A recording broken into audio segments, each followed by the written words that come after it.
Hi everyone, I welcome you to Prepclass Tutors, and my name is Mr. Chima. So we are going to be looking at past questions on Jamb biology for the year 2016. Now in this section we are going to be solving questions 36 to 40, because in the last video we looked at questions 31 to 35. So today we'll continue this section by solving questions 36 to 40. If this is the first time of you coming across this video, please go to our channels. Go through our channels. We have lots of educational content that will really help you to really improve your academic progress, and it will really help you in answering Jamb past questions very well, not only in biology but in other science subjects and even in maths. Now students, before we proceed with our program of today, do not forget to subscribe to our YouTube channel, like our videos. When you look below there, you will see a notification icon or a notification bell. Click that notification bell. Once your notification bell is clicked and activated, you'll be the first to be notified whenever we have an educational content like this on our channel. You can be kind enough to share our videos so that it's going to reach as many viewers as possible.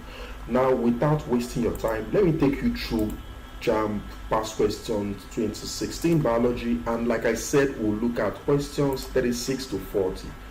Now look at 36. Exoskeleton is not found in the is it maggot? Is it mosquito larva? Is it an earthworm? Is it a caterpillar? Let us see. Now, if you look at each of all these organisms, maggot, mosquito, caterpillar, you will notice that 1, 2, 3 are the larval stages of insects. Why this earthworm belong to the class, the phylum we call the Annelida.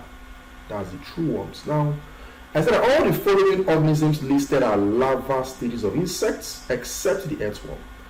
Insects have exoskeleton, but exoskeleton is absent in earthworms. Earthworms make use of hydrostatic skeleton, that is a type of skeleton that makes use of fluid pressure in providing mechanical support.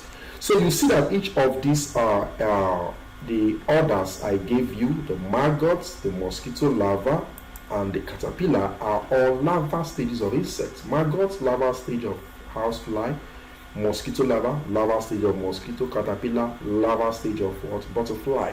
And each of them are insects, and insects make use of what? Exoskeleton. Skeleton is outside their body that is made up of the material we call chitin. But the earthworm do not make use of exoskeleton. The earthworm make use of the hydrostatic skeleton, the kind of skeleton that is found in what? Soft-bodied organisms like all this worm. They make use of a kind of fluid pressure to provide mechanical support. So the organism that does not have exoskeleton here is the earthworm. The earthworm does not make use of exoskeleton. 37. Blood clotting is initiated by. Is it a leukocyte? Is it the platelets? Is it a hemolymph? Is it a hemoglobin? Now let us look at blood clotting. Well, now I said that the blood is made up of 3 blood cells: the white blood cell, the red blood cell, and the platelets. The white blood cell, that's the leukocytes, are responsible for protecting the body from harmful microorganisms, that is pathogens. They attack, fight pathogens, eat or feed on pathogens, or provide substances that we call antibodies that can kill pathogens. The red blood cells do not fight pathogens. What happens? What do they do? The red blood cell contains hemoglobin, the pigment that is responsible for the red color of the blood. Also, the pigments, that's the most important function of that hemoglobin, or the more important function of hemoglobin, is that it transports oxygen around the body cells. So the red blood cell contains hemoglobin, which transports oxygen around the body cells. Platelets, the third type of blood cell.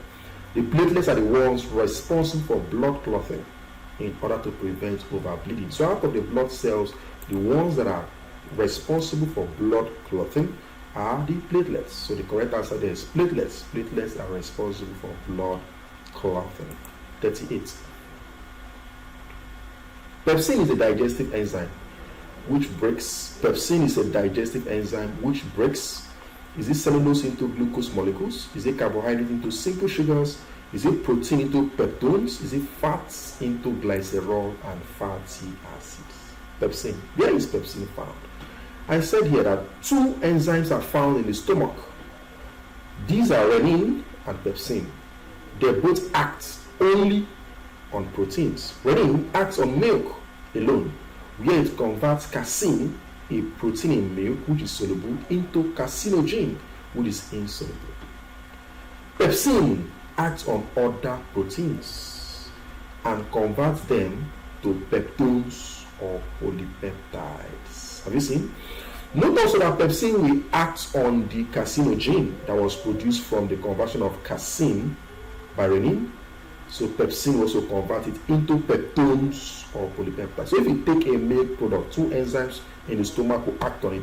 Pepsin will convert the carcinogen in that, the casein rather, in that milk you've taken into carcinogen.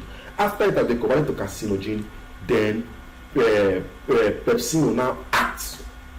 After renin have done that, pepsin will now act on that carcinogen and break it down to what?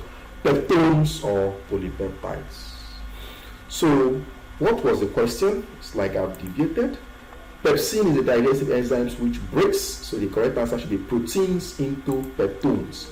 So we've seen that pepsin acts only on what? Proteins. So the answer is protein into peptones. So the correct answer is option C.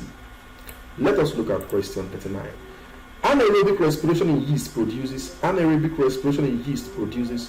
is it carbon dioxide and ethanol? Is it carbon dioxide and water? Is it carbon dioxide and glucose? So much carbon dioxide. Is it ethanol and water?